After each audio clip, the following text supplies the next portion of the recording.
Hola Diego, estoy muy emocionado por platicar contigo. Bienvenido al podcast. Oh, un gusto estar aquí contigo y tu audiencia. Siempre me gusta empezar con un poquito de contexto. Estuviste en McKinsey, luego en Advent por casi 15 años, para después fundar Dalus Capital. ¿Cómo nace este fondo de Venture Capital? Pues a ver, Dalus, que empezamos con otro nombre, se llamaba en su momento Alta Ventures, México, pues nace con la idea de apoyar emprendedores eh, en un momento donde prácticamente no había ningún tipo de capital o financiamiento disponible para este tipo de proyectos, ¿no?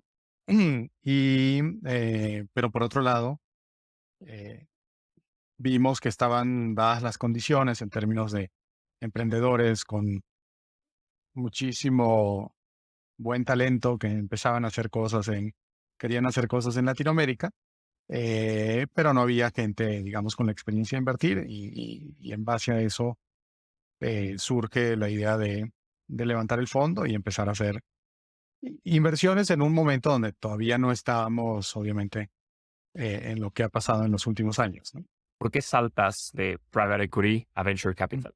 Te digo, precisamente por eso, en ese momento, Private Equity, yo lo que vi es que se volvió un mercado súper competitivo, había muchísimo capital, eh, tratando de hacer realmente pocas inversiones o pocas transacciones que había todos los años en la región de cierto tamaño. Entonces, como inversionista, la capacidad de generar buenos retornos se veía difícil. Pero por otro lado empezaba esta ola de emprendimiento tecnológico, ¿no? Grandes emprendedores, gente que había trabajado o estudiado en Estados Unidos, muchos de ellos regresaban a Latinoamérica, traían ideas de cómo se hacen las cosas en Silicon Valley, querían replicarlas en la región. Había programas de gobierno que empezaban, eh, como lo que se hizo en Chile, como lo que se hizo en Colombia, como lo que se hizo en México, pero la parte que no había era inversionistas.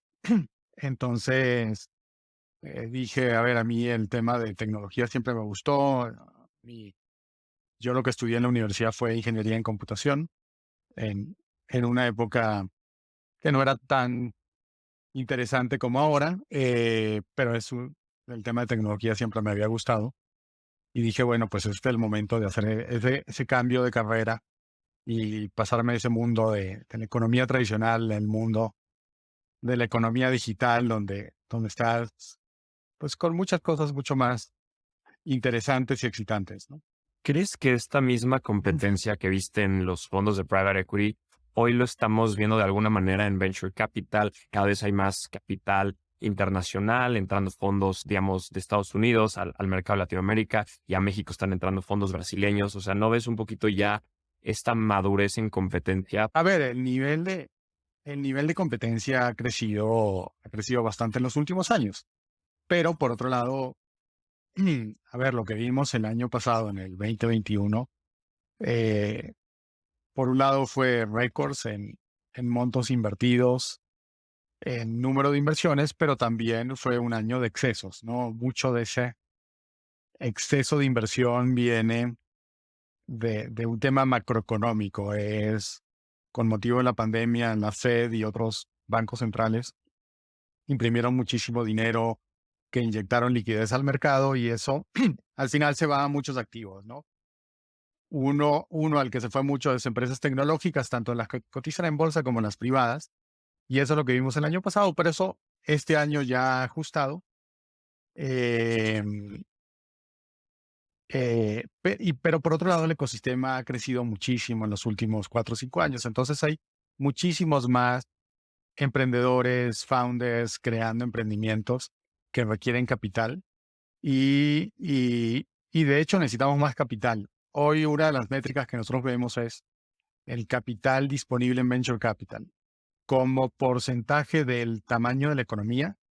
Hoy Latinoamérica sigue siendo de los lugares de las regiones con menos capital comparado con otras regiones del mundo, ¿no? Entonces la oportunidad está ahí. em, obviamente competencia yo creo que es buena y eso hace que, a ver, los mejores emprendedores definitivamente van a conseguir el capital que necesiten para sus proyectos a condiciones atractivas.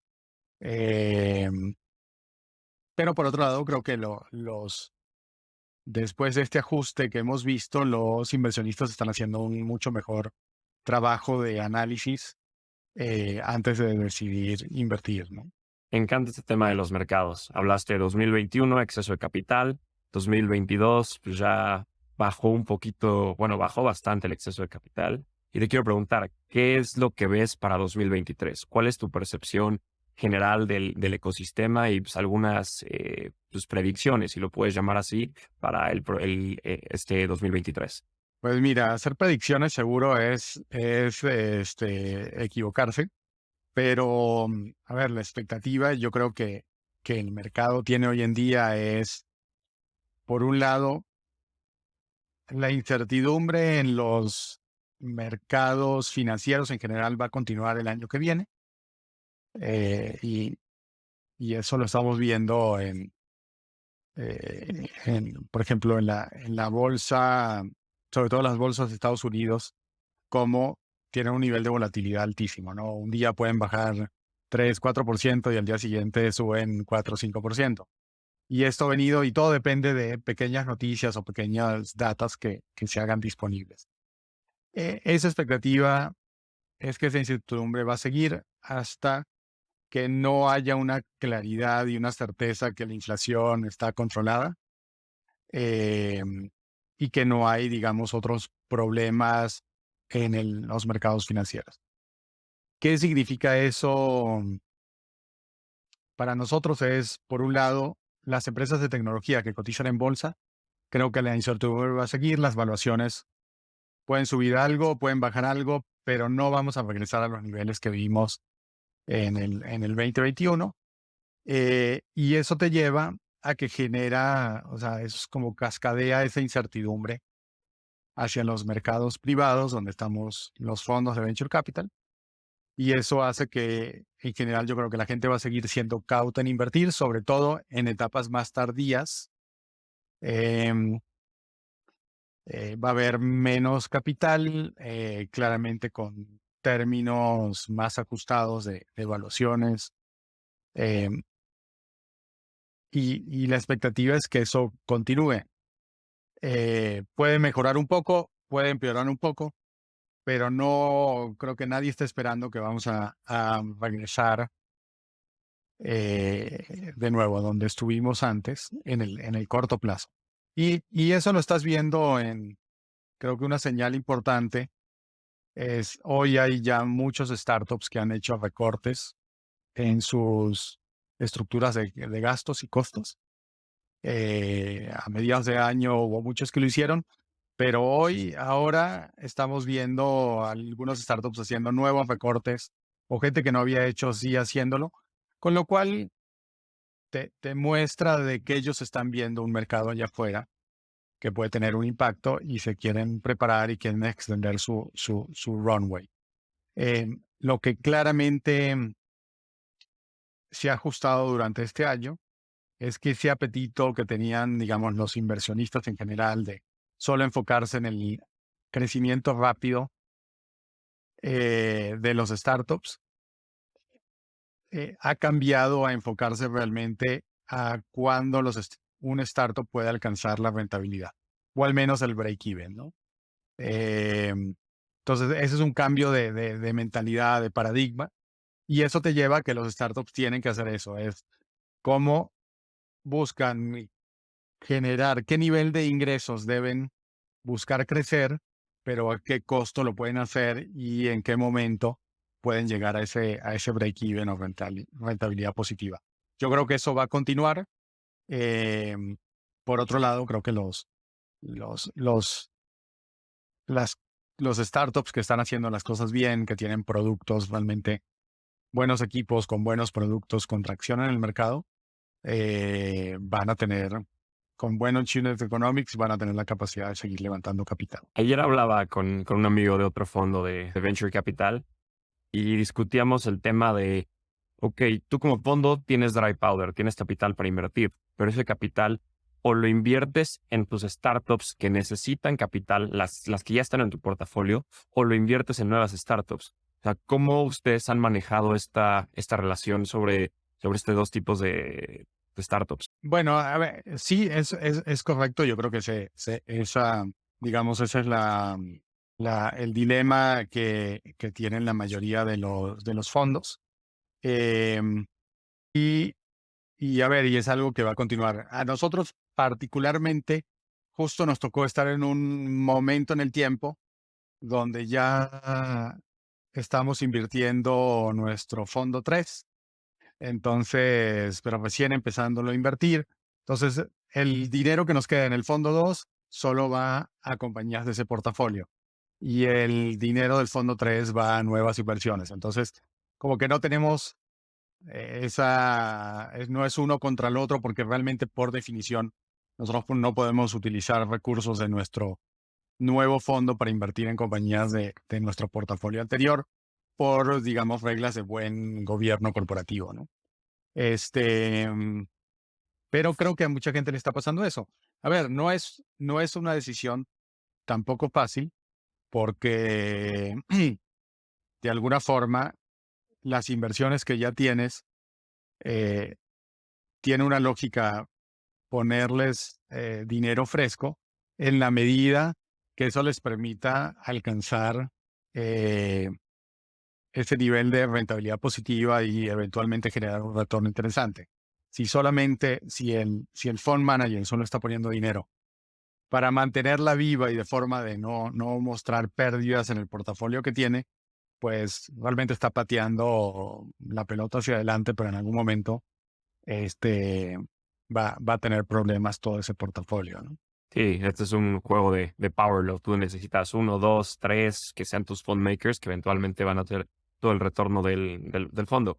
Y dadas las condiciones que hemos visto en el mercado 2021, 2022, ¿ha cambiado tu manera de invertir? Ahorita ya con este tercer fondo, ¿ha cambiado la manera en que Dalus invierte respecto a sus primeros dos fondos? Realmente no, o sea, nosotros aún durante, digamos, los años de la pandemia, mantuvimos nuestra misma forma de invertir. De hecho, no aceleramos el número de inversiones, decidimos pasar en muchas inversiones en startups que nos parecían muy buenos, pero que las valuaciones se nos hacían exageradas y que no tenían una justificación. Con lo cual, digamos, mantuvimos nuestra disciplina de inversión y hoy y hoy eso es lo que seguimos haciendo, ¿no? Y nuestro enfoque, a ver, siempre se ha mantenido, hacemos inversiones de capital semilla, series A y algunas series B de forma oportunística. Vemos oportunidades en toda Latinoamérica, obviamente México, Colombia son nuestros mercados principales. Em, Típicamente buscamos ser líderes, colíderes de las rondas, pero podemos participar en algunos casos como dentro de una ronda más grande. Y eso lo hemos mantenido, es la misma estrategia que llevamos haciendo por más de 10 años y nos ha funcionado. Y hoy en términos de verticales, nosotros como vemos el mundo, estamos invirtiendo en 4 grandes temáticas de inversión. eh, que cuando empezamos no lo hacíamos así porque el mercado era mucho más pequeño y realmente veíamos todo, pero hoy son 4 grandes temáticas que llamamos inclusión, que son startups que proveen acceso a finanzas, educación, salud, oportunidades laborales. La segunda es innovación climática, es decir, startups que están ayudando a mitigar emisiones o adaptarse al cambio climático. La tercera es productividad de negocios y la cuarta son consumidores digitales, ¿no? Entonces, con esas 4, dentro de esos 4 paraguas, estamos buscando nosotros oportunidades y la verdad que ahí el volumen de emprendedores que están buscando hacer cosas es fantástico, ¿no? Como ha venido creciendo en los últimos años. Y, y hoy de forma interesante creo que estamos viendo un montón de founders que no vienen que vienen de haber trabajado en los startups exitosos latinoamericanos, ¿no? Entonces, ya sabes, la famosa Vapimafia, por mencionar a uno, pero un montón de gente está saliendo de estos startups donde ha trabajado 2, 4, 5, 6 años de forma exitosa, donde ha aprendido muchísimo de este mundo y llega el momento donde dice, bueno, ya en vez de seguir aquí, puedo empezar mi propio startup de cero y la verdad que traen una experiencia sensacional que no veíamos en el mercado hace 10 años. Tocaste los 4 sectores en que invierte Dalus y es un tema que me quiero meter con profundidad, en específico el tema de la innovación climática. Veo que eres un apasionado de este tema del cambio climático, escribes en tu blog en cerebrisky.com sobre varias cuestiones de este tema. Y aquí te quiero preguntar, o sea, ¿cómo ves o cómo está parado hoy Latinoamérica en el tema de la innovación climática? Sí, mira, a ver, como dices, soy un apasionado porque personalmente estoy altamente preocupado. Creo que es el reto existencial que tenemos como humanidad en este momento. Y si como humanidad no cortamos esa dependencia de los combustibles fósiles, vamos a tener un problema muy grave, ¿no? Y en ese sentido, pues, estamos buscando invertir ahí. A ver, el ecosistema latinoamericano está emergiendo. Em, Creo que ha habido, lo que nosotros vimos es, hay emprendedores haciendo cosas bien interesantes. Hay gente que tiene estas mismas preocupaciones y dice, yo quiero contribuir. Y hay gente que dice, bueno, y esto es una oportunidad de negocios y es perfectamente válido. Em, pero no es un ecosistema consolidado como puedes ver, por ejemplo, en FinTech, que es el que hemos Ujú. visto que más se ha desarrollado en Latinoamérica. Entonces, en ese sentido, en lo que nosotros hemos venido haciendo es, pues, trabajando en una serie de iniciativas, digamos, paralelas al lado de inversión, em, que tratan de ayudar que este ecosistema detone más rápido, se genere más colaboración, más comunicación entre emprendedores, inversionistas, ONGs, gobiernos, y tenga un mayor dinamismo, ¿no? Entonces, lanzamos hace algunos meses un radar de startups de innovación climática en toda Latinoamérica, eh, y creo que fue muy bien recibido. Tenemos un wiki online con información del sector. Hicimos una conferencia a mediados de año aquí en la Ciudad de México sobre Climate Innovation con emprendedores, inversionistas, ONGs, gobierno, y creo que fue muy bien y con ese espíritu de networking, colaboración. em, Somos sponsors de un Climate Hub que va a empezar a operar el año que viene em, con, con dinero del Green Climate Fund, que va a estar manejado por el TEC de Monterrey, que va a dar apoyos a startups en etapa muy temprana en este vertical. Entonces, estamos tratando de hacer cosas y hay otra gente que está tratando de hacer cosas y yo creo que eh, todos juntos vamos a lograr que en los siguientes años se acelere eh, el desarrollo del ecosistema, porque por otro lado también creo que,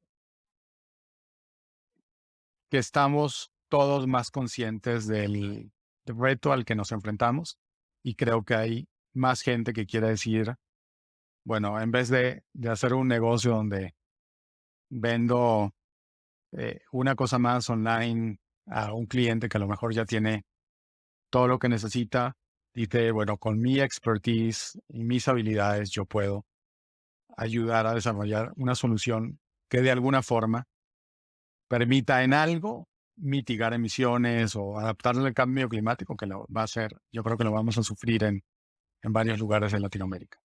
Entonces, a ver, yo estoy bastante optimista, que van a surgir muchos emprendedores, inversionistas, que vamos a estar dedicándole tiempo y esfuerzo a que muchas de estas soluciones sean exitosas. Cambiando un poco de tema hacia el levantamiento de capital, uno de mis temas favoritos, ¿cuáles han sido los mayores retos que has enfrentado como fund manager al momento de levantar los fondos de Daedalus? A ver, el levantamiento de capital siempre es complicado y creo que en Latinoamérica ha sido particularmente complicado históricamente, ¿no? Yo creo que el- hay dos grandes retos a los que nos hemos enfrentado. Uno, los inversionistas institucionales de fuera de la región, principalmente Estados Unidos y Europa, eh, tradicionalmente han sido muy cautos, ¿no? Y son inversionistas que tienen que ver que lo que ellos llaman un asset class, se desarrolle por un número de años antes de tomar la decisión de invertir, ¿no? Entonces, hay muchos inversionistas que llevan 5 o 10 años viendo el desarrollo del ecosistema y a lo mejor todavía no están convencidos de que este es un ecosistema que sea lo suficientemente robusto y profundo, donde puedan invertir, ¿no? Entonces, ese ha sido un reto, el atraer capital de afuera. Y en el capital, digamos, de la región, a ver, los que más han invertido en general son los family offices. em, y creo que la industria se ha desarrollado en gran medida porque los family offices han estado invirtiendo. Pero los grandes, y bueno, y hay gente como México Ventures, obviamente, aquí en México, que ha desarrollado precisamente fondos de fondos para invertir en venture y lo ha hecho muy bien y ha apoyado el nacimiento de muchos fondos. Y después están las multilaterales que también han hecho programas para apoyar esto, pero donde nos ha faltado es inversionistas institucionales grandes, ¿no? Que son principalmente las Afores y grandes aseguradoras. Las aseguradoras, por temas regulatorios, no han invertido nada de venture capital. Prácticamente no han invertido en capital privado. Y en otras partes del mundo sí son inversionistas relevantes. Y en el tema de las Afores, pues a ver, ha habido algunas inversiones. Nosotros tenemos inversión de Afores en nuestro fondo 2, pero, pero para el volumen de capital que tienen, realmente sus, eh, sus contribuciones han sido relativamente bien bajas en unos pocos fund managers, eh, y han sido extremadamente cautos, creo que por una percepción de que este es un activo altamente riesgoso, cuando, si vemos lo que pasó en la pandemia, no necesariamente fue el caso. Em, pero yo creo que necesitamos como países y como regiones que estos inversionistas institucionales, principalmente los fondos de pensiones, entren de una forma mucho más contundente a invertir, porque ese capital es el que se está invirtiendo en las compañías emergentes, que son las que están creando empleos, que son las que están haciendo crecer la economía. El crecimiento, y esto ha habido muchísimos estudios por ejemplo, en Estados Unidos. El crecimiento de las economías no viene por las grandes empresas. El crecimiento de la economía viene por estas empresas emergentes. Cuando hay una empresa que tiene éxito, es la que contrata, es la que crea buenos empleos, es la que crece de forma agresiva. eh, y eso yo creo que todos necesitamos apoyarlo, ¿no? Y ese capital institucional es fundamental para poder hacerlo. La mayoría de los partners de los fondos de Venture Capital en la TAM tienen un MBA. Tú no eres la excepción, tienes tu MBA en el MIT. ¿Qué tanto influye este MBA al momento de levantar un fondo? A ver, yo creo que, a ver, probablemente ayuda, pero no creo que sea nada fundamental. O sea, yo te diría, en el mundo financiero, tradicionalmente, eh, la capacitación de tener un MBA era bastante normal, ¿no? Entonces, hoy, y eso te lleva a que también muchos de los inversionistas, no fund managers, sino los limited partners, los LPs, eh, pues hay gente que también ha seguido trayectorias similares. Entonces, pues es un tema de una expertise adicional que complementa la que puedas tener, pero yo creo que en ningún lado es algo, un requisito indispensable. A ver, yo soy un convencido que la educación es fundamental y mientras alguien tenga más educación, pues tiene más oportunidades, ¿no? Este, Eso entra dentro de esto. Preparando la entrevista, hablé con Dani Porras y me dijo que un superpoder tuyo es esta capacidad de identificar el key question o el reto principal que va a haber en una startup antes de invertir. O sea, ¿qué pasa por la cabeza de Diego al momento de decidir si sí o no va a invertir en una startup? Pues, a ver, em, la decisión de inversión tiene un componente de arte y tiene un componente de ciencia, ¿no?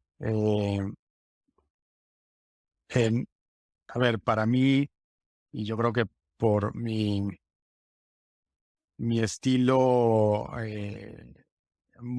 muy analítico, eh, siempre se vuelve muy fundamental eh, entender los modelos de negocios que las startups están desarrollando y,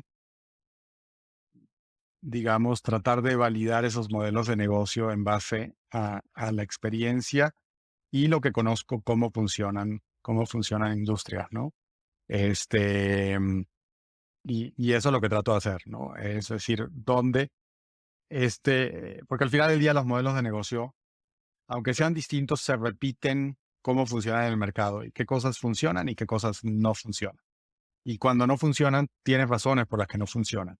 Entonces cuando ve un modelo de negocios, digamos, nuevo de un startup, es decir, bueno, ¿cómo lo puedo analizar y cómo puedo hacer una comparación o un reconocimiento de patrones, como lo llama alguna gente, contra lo que conozco que las industrias funcionan y cosas que funcionan en otras industrias y ahí decir, esto podría funcionar porque se parece por aquí, por aquí, por allá, aunque haga una cosa distinta, aunque sea un vertical distinto, pero también identificar las cosas que probablemente no van a funcionar porque ya hemos visto que otra gente la ha tratado de hacer y se ha encontrado con obstáculos que al final del día no son exitosos, ¿no? Es eso, ¿no? Es esa combinación de tratar de entender el modelo de negocios realmente, qué hace que funcione, cuáles son esos drivers, cuáles son los economic y, y hacerlo vía un reconocimiento de patrones con un montón de industrias, ¿no? Em, a ver, siempre puede haber cosas completamente nuevas, pero te diría, el 95% de los casos, los modelos están repitiendo cosas que ya han pasado antes, solamente con productos o industrias distintas.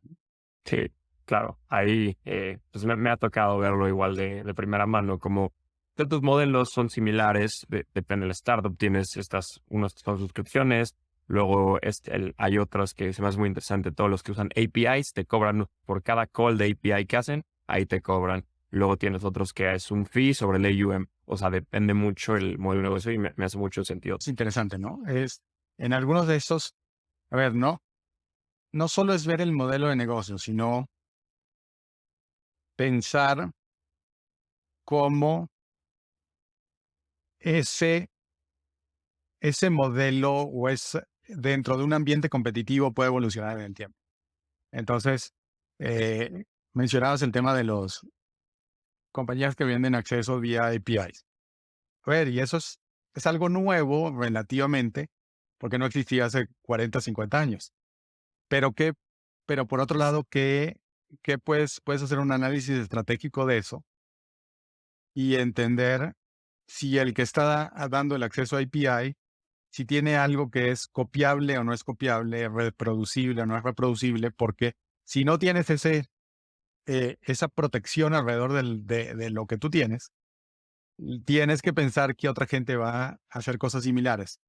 Y cuando hay muchos productos similares, entonces enseguida se crea una dinámica de precio donde la competencia es a bajar el precio, a bajar los márgenes. Entonces, algo que el producto es muy bueno técnicamente, puede estar en un ambiente competitivo que eventualmente te va a llevar a márgenes mínimos porque estás compitiendo con otra gente que está haciendo cosas muy similares, ¿no? Entonces es eso, es decir, a ver, esa película ya la hemos visto en otras industrias y pasa así. Déjame analizar esta industria y cómo es similar a otras industrias y si hay patrones que se pueden repetir o no. Y entonces te dice, mira, probablemente va a pasar esto. Entonces entendamos si hay algo que realmente te protege o prevenga que se te dé ese ambiente competitivo y te puedas mantener. Entonces, eso es un poco la lógica, yo creo que detrás de analizar el modelo, el ambiente competitivo y cómo la película de desarrollo de una industria se puede dar en los siguientes años. Claro, buscar moat o defensibilidad, ventaja competitiva que no sea replicable, que no puedan entrar muchos players. O sea, así que tengas pues como le dicen en inglés, secret sauce que te pueda volver un player muy, muy importante. Y Exacto. ahora, Diego, antes de llegar a la parte final de la entrevista, quiero tocar un tema contigo, que es el tema de los consejos.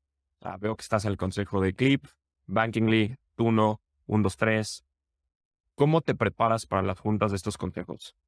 Bueno, a ver, primero en general, todas las empresas mandan o deben mandar material que quieren discutir en las juntas con anterioridad y es parte del trabajo y, digamos, la responsabilidad de ser consejero, de revisarlo, analizarlo, pensarlo, ¿no?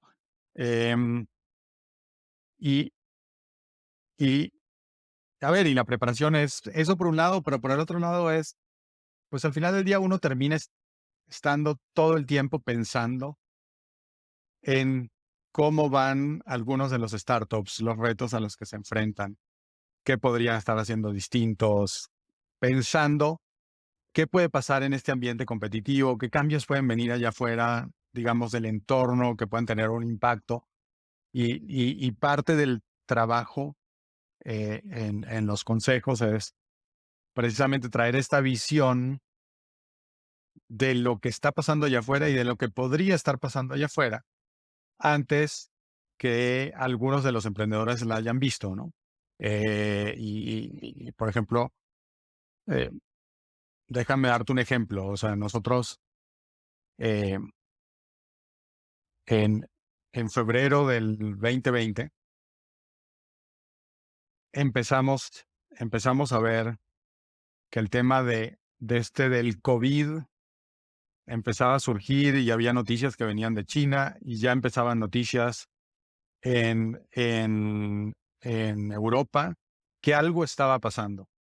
A ver, nosotros de las últimas 2 semanas de febrero le mandamos contactamos a todos nuestros startups en los que habíamos invertido y le dijimos, señores, o emprendedores, emprendedoras, aquí algo está pasando.